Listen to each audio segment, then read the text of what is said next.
Bismillahirrahmanirrahim. Many people in non-Muslim countries make a big deal to make sure the food products such as bread and milk they buy from the stores labeled kosher. Can these kosher products really be considered halal?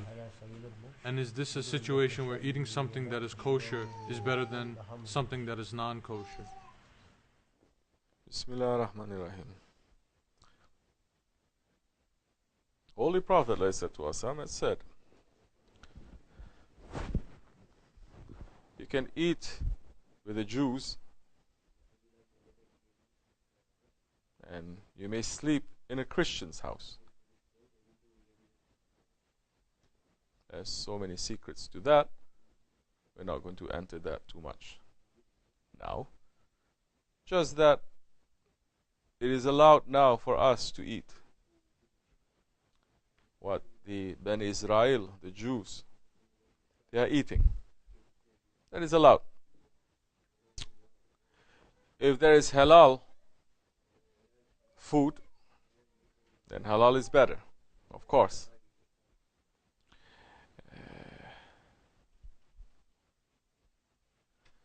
If you say, now I would rather eat something that is kosher than something that is non-kosher, I'm saying you are free to eat whatever you want to eat. I cannot force you. But at the same time, be very careful, because in these days everything is hazy, everything is confused, and everything is mixed up. Don't get too excited just because you see something kosher or something halal for that matter, or even something organic, to say, oh, this is really 100% good and I must chase after it. Because so many times, there's so many loopholes to everything, isn't it? They say free range. According to the law, free range means, for example, the chicken can come out within a certain square area, say 2 by 3 square foot. I'm exaggerating, but I'm delivering a point. For say 2 hours a day, if he comes out walking around in that area for 2 hours a day, that's considered free range. In that terminology, it's considered free range. Something is like this considered organic. But in your mind, free range means, oh, chicken means they free whole day, going everywhere. Like our chickens here, right? Free, going to the barn, going to the road. It shouldn't be in the road. Yeah, really, going to the house when we're having dinner outside, coming to pack. That's free range. Our chickens, they're very happy. We think that's what free range, but according to the industry, free range means something else. But they're not going to go out to tell people, hey, free range means they get locked up for 22 hours, only 2 hours they get free sunlight. They're not going to say that, of course. Same thing with organic, same thing with halal, same thing with kosher. So don't get too excited about such things. Because now we have to be very careful too. There are certain things in kosher, it is not halal. According to halal, the certain principles of halal, now the food that we eat, it cannot have any pork in it, isn't it? Is there any loophole with that? It cannot have anything from the pig, isn't it? But according to kosher, it's something else. There may be so many different laws because there's so many different Kushrite laws also.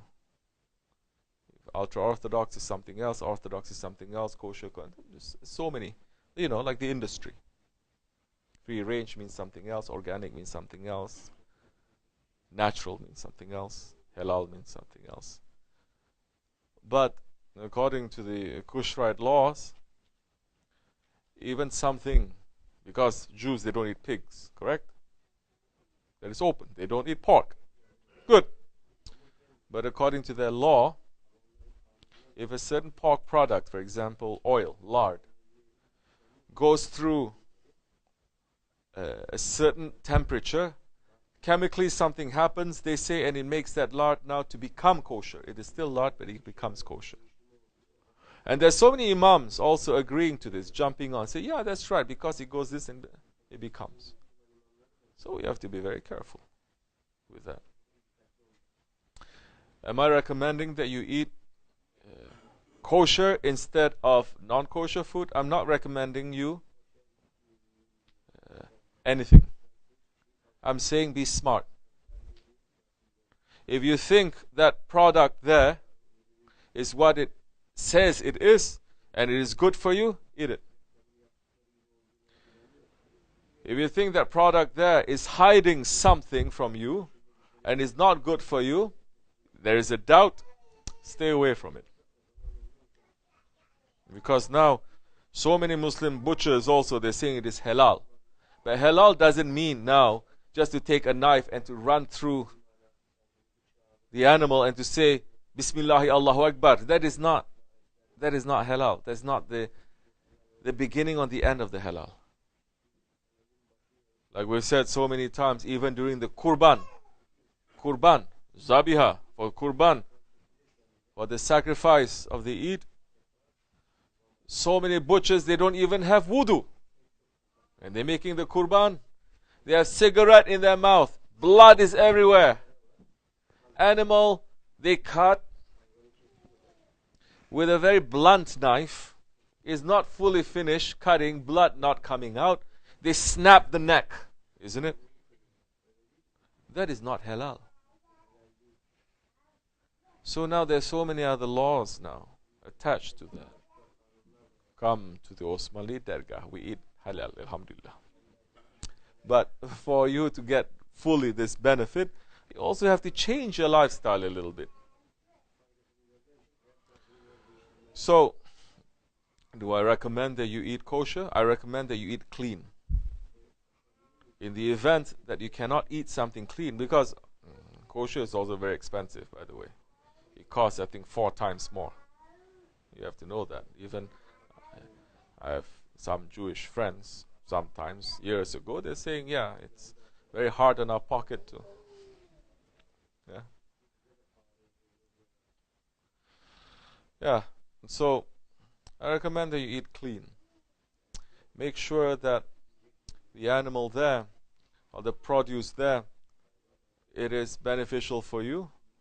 In the situation where you cannot find it, or where you are tight for choice, very important for you to make a prayer. Say, Ya Rabbi, this is as much as I can do. Forgive me and make this what I'm eating to benefit me physically and spiritually. Because here we're not only looking at something that is physically beneficial to you. Food has an impact on your spirit. What if, for example, you're saying you're eating something halal, but the animal has been raised in a completely forbidden way. The animal is abused, the animal is overfed, the animal is treated very badly, which is so many commercial animals now treated that way. Now you cut the animal in the condition where it is going through a conveyor belt. I've seen also in some so-called Muslim countries, it's going through the conveyor belt, the chickens, and there is a knife there, and a recording that says Bismillah Allahu Akbar, Bismillah Allahu Akbar.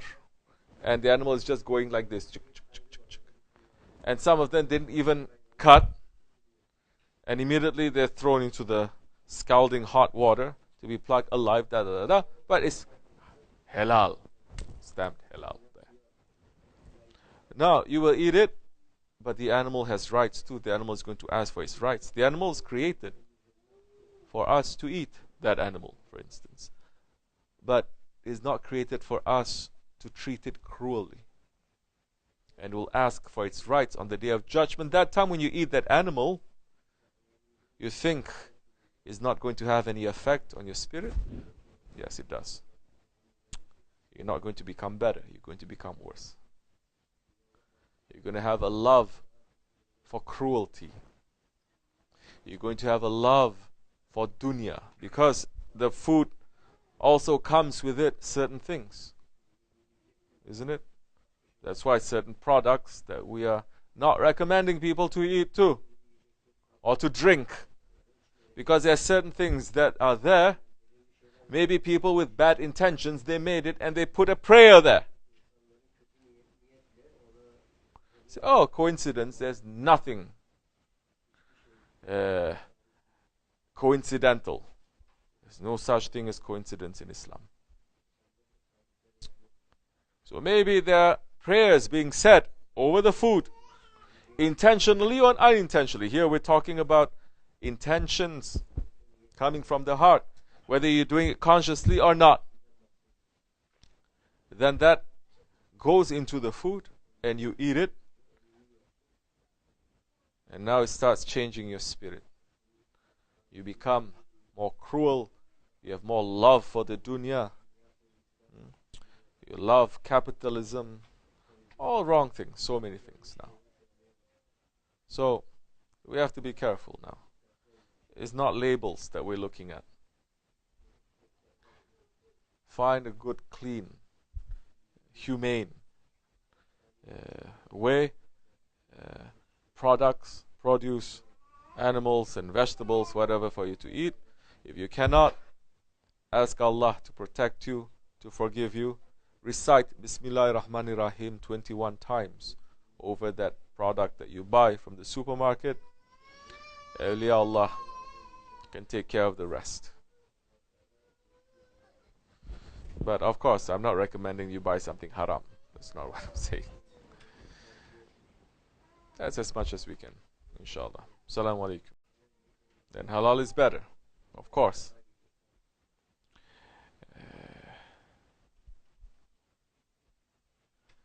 If you say, now I would rather eat something that is kosher than something that is non-kosher, I'm saying you are free to eat whatever you want to eat. I cannot force you. We're not going to enter that too much now.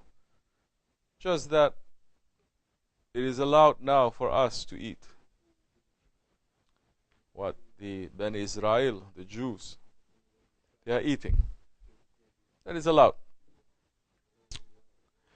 If there is halal food, but at the same time, be very careful, because in these days everything is hazy, everything is confused, and everything is mixed up. Don't get too excited just because you see something kosher or something halal for that matter, or even something organic, to say, oh, this is really 100%. Bismillahirrahmanirrahim. Many people in non-Muslim countries make a big deal to make sure the food products such as bread and milk they buy from the stores labeled kosher. Can these kosher products really be considered halal? And is this a situation where eating something that is kosher is better than something that is non-kosher? Bismillahirrahmanirrahim. Holy Prophet ﷺ has said, you can eat with the Jews and you may sleep in a Christian's house. There's so many secrets to that.